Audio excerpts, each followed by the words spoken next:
राधे राधे। जय श्री हरि। आपका दिन शुभ हो। आप सब पर श्री हरि की कृपा बनी रहे। आज आप सुनेंगे सत्यनारायण जी की कथा। इस कथा को सुनने मात्र से ही व्यक्ति को सुख, समृद्धि और मोक्ष की प्राप्ति होती है। तो चलिए कथा का श्रवण करते हैं। एक समय की बात है, नैमिषारण्य तीर्थ में शौनकादि 88,000 ऋषियों ने श्री सूत जी से पूछा, हे प्रभु, कलयुग में वेद विद्या रहित मनुष्यों को प्रभु भक्ति किस प्रकार मिल सकती है और उनका उद्धार कैसे होगा? कोई ऐसा तप बताइए जिससे थोड़े समय में ही पुण्य मिले और मनवांछित फल की प्राप्ति हो जाए। सूत जी बोले, हे वैष्णवों में पूज्य, आप सभी ने प्राणियों के हित की बात पूछी है। मैं आपको एक ऐसे श्रेष्ठ व्रत के बारे में बताता हूँ जिसे देवर्षि नारद जी ने लक्ष्मी नारायण जी से पूछा था। एक बार योगी राज नारद जी ने दूसरों के हित की इच्छा से मृत्युलोक में आए।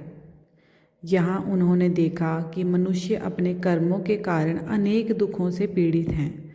यह देखकर नारद जी ने सोचने लगे कि क्या उपाय किया जाए जिससे मनुष्य के दुखों का अंत हो जाए।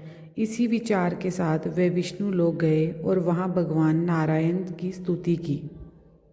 नारद जी ने कहा, हे नाथ, मृत्यु लोक के मनुष्य अपने कर्मों के द्वारा अनेक दुखों से दुखी हो रहे हैं। आप कृपया करके कोई ऐसा छोटा सा उपाय बताइए जिससे उनका दुख दूर हो जाए। भगवान विष्णु बोले, हे नारद, तुमने संसार के हित की बहुत अच्छी बात पूछी है। अर्थात सुनो, जो मनुष्य संसार में अपने दुखों से छुटकारा पाकर सुख, संपत्ति और संतान आदि पाना चाहता है, वह प्रेम पूर्वक श्री सत्यनारायण भगवान का व्रत करे। ये व्रत विधान और कथा दुर्लभ है जो सब दुखों को नष्ट करने वाली है।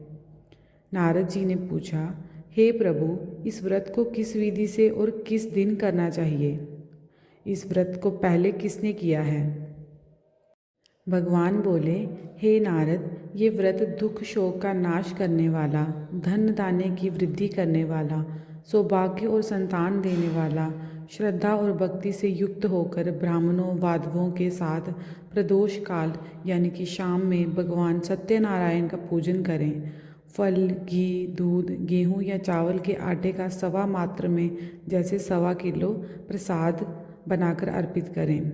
कथा सुनकर ब्राह्मणों को दक्षिणा दें और उनके साथ भोजन करें, प्रसाद ग्रहण करें, नृत्य गायन करें और अंत में भगवान का सिमरन करते हुए घर जाएं।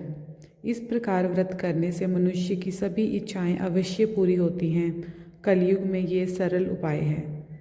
इति श्री सत्यनारायण कथा प्रथम अध्याय संपूर्ण।